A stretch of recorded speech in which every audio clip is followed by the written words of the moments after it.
नमस्ते दोस्तों। टिक टिक करती मौत की घड़ी। एक पुरानी भूल भुलैया जैसी अंधेरी गली में एक कबाड़ की दुकान थी जहां पुरानी और अजीबोगरीब चीजें मिलती थीं। उस दुकान के सबसे अंधेरे कोने में एक विशाल पुराना ग्रैंडफादर क्लॉक बड़ी दीवार घड़ी खड़ा था। उसकी लकड़ी घिस चुकी थी और उसका डायल धुंधला पड़ गया था, लेकिन उसकी सुइयां अजीब तरह से टिकी हुई थी। दुकानदार हमेशा कहता था कि इसे कोई न खरीदे क्योंकि इसे छूने वाला कभी चैन से नहीं रहा।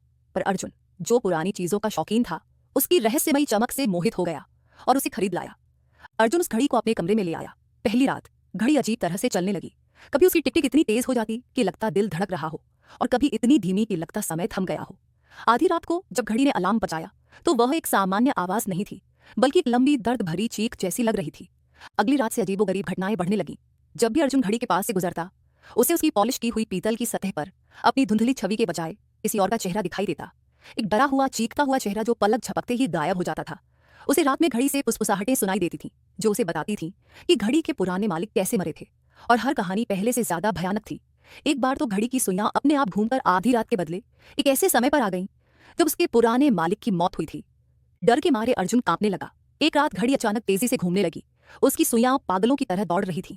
उसके डायल में अर्जुन को अपनी नहीं, बल्कि एक भयानक खून से सने चेहरे की छवि दिखाई दी, जो सीधे उसकी ओर देख रहा था। कमरे में ठंडी हवा फैल गई और घड़ी से एक साथ सैकड़ों चीखें गूंज उठीं, जैसे वे सभी पुराने मालिक उसे अपनी मौत का गवाह बनने पर मजबूर कर रहे हों। अर्जुन किसी तरह घड़ी से दूर भागा और उसने उसे तोड़ने की कोशिश की, पर लकड़ी से खून रिसने लगा और पीतल गर्म होकर जलने लगा। वह समझ गया कि यह सिर्फ एक घड़ी नहीं है, बल्कि समय और दर्द का जाल है। अगली सुबह उसने उस घड़ी को वापस उसी कबाड़ की दुकान में छोड़ दिया, बिना एक शब्द कहे। आज भी अर्जुन को हर टिक टिक की आवाज में उन चीखों की गूंज सुनाई देती है, और उसे लगता है कि उसकी जिंदगी का समय भी उसी घड़ी के हिसाब से चल रहा है। तो दोस्तों, आपको क्या लगता है, वो घड़ी कहाँ से आई थी? क्या वो सच में समय को मोड़ सकती थी, या वो अपने अंदर दर्द और मौत को कैद किए हुए थी? क्या अर्जुन कभी उस घड़ी के साए से बाहर निकल पाएगा?